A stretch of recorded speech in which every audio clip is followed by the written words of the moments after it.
Welcome back to another look at American truck tractors in 1/64 scale from Neo scale models. Today I want to walk you through a really interesting piece, a cabover 3-axle truck tractor by GMC modeled after a 1964 prototype. This is actually the second GMC I've covered in this series. The first one featured a standard red cab in a 2-axle configuration, copying a 1960 prototype. I've brought that earlier model out today so we can do a proper side-by-side comparison and see exactly how these two trucks differ from one another. Now, before we dive in, let me give you a quick overview of what Neo has available in this GMC lineup. There are 3 models in total. First, there's the red standard cab in a 2-axle version, the one I reviewed previously. Second is this 3-axle version with an integrated sleeping compartment built into the cab. And third, there's a delivery van with a standard cab finished in dark green. I'll be getting to that one in a future review, so stay tuned for that. Beyond GMC, Neo also produces a similar range under the Chevrolet brand, built on the same platform. Again, 3 models, a standard cab 2-axle version, a 2-axle with an integrated sleeper, and a delivery van. Interestingly, the GMC and Chevrolet vans are nearly identical.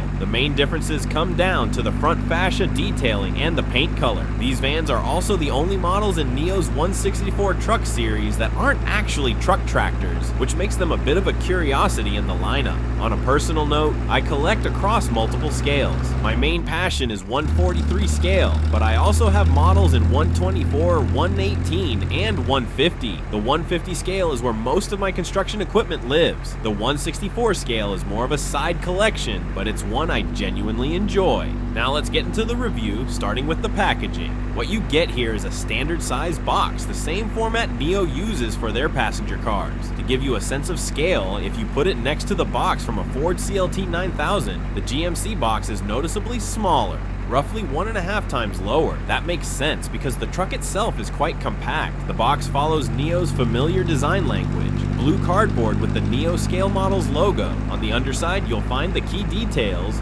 prototype name, color listed as blue and white, scale 1/64, and a catalog number you can use to track it down online. These models are made in China, as most Diecast models are these days. But as I've said before, not all Chinese manufacturing is equal. There's a real difference between lower-end production, where fit, finish, and paint quality suffer, and manufacturers like Neo, who consistently deliver neat assembly, clean paint, and properly seated parts. That said, I do have a couple of Neo models where I've had minor complaints, but they represent a small fraction of what is otherwise a strong and reliable range.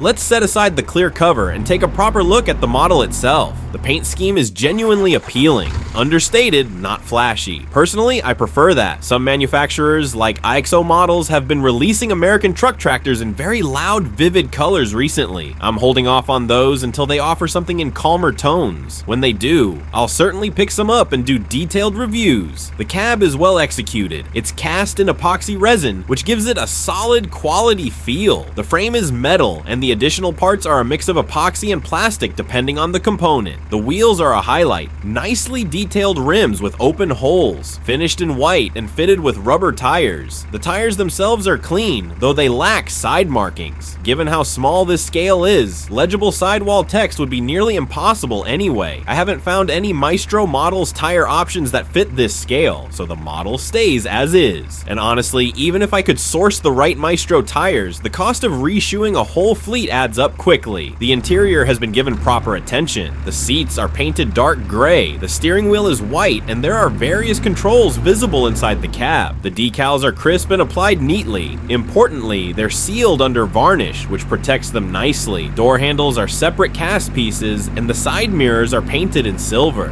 On the roof, there are clearance lights, separate elements, though they're simply finished with varnish rather than made from transparent plastic. That would have been a more realistic touch. From a distance, though, they read well. The headlights are the familiar frosted finish you see on many Neo models, but on this version, you can also make out the lens details and the turn signal housings. Those are highlighted with varnish, a small but appreciated detail. The front bumper is particularly characterful, featuring black and white stripes, and the license plates are properly installed. The GMC lettering on the front is clean and legible. Behind the cab, 2 exhaust pipes are mounted vertically, and there's a functional 5th wheel coupling that can actually be adjusted. The taillights are made from transparent transparent plastic and look quite convincing. The tire tread is the same pattern you'll find across most Neo trucks in this scale. They're interchangeable across the range. Now let's bring in the red 2-axle version for comparison. Even for those who may have seen my earlier review, this side-by-side is worth doing. The differences are immediately noticeable. The frame is different, and while the front end shares the same basic layout, 2 headlights and turn signals, the details diverge. On the red cab version, the turn signals are simply finished with clear varnish. On the blue and white 3-axle version, they're molded in orange. The duplicate turn signals on top follow the same logic. The interiors are very similar. I assume they have white steering wheels and matching windshield wipers. The mirrors, however, differ. Black on the red cab, silver on the blue and white version. The front bumper shape is different between the two, and so are the license plates. Looking at the side profile, the red cab has a single fuel tank on the right side, while the 3-axle version carries 2 fuel tanks, both painted to match the cab color. The red cab's tank is black, which gives it a different visual weight. The wheel finish also differs. Black rims on the red cab, silver on the front wheels of the 3-axle, and white on the rear. Even the exhaust routing is different. On the 2-axle version, the pipe runs along the frame. On the 3-axle, the pipes exit behind the rear wall of the cab.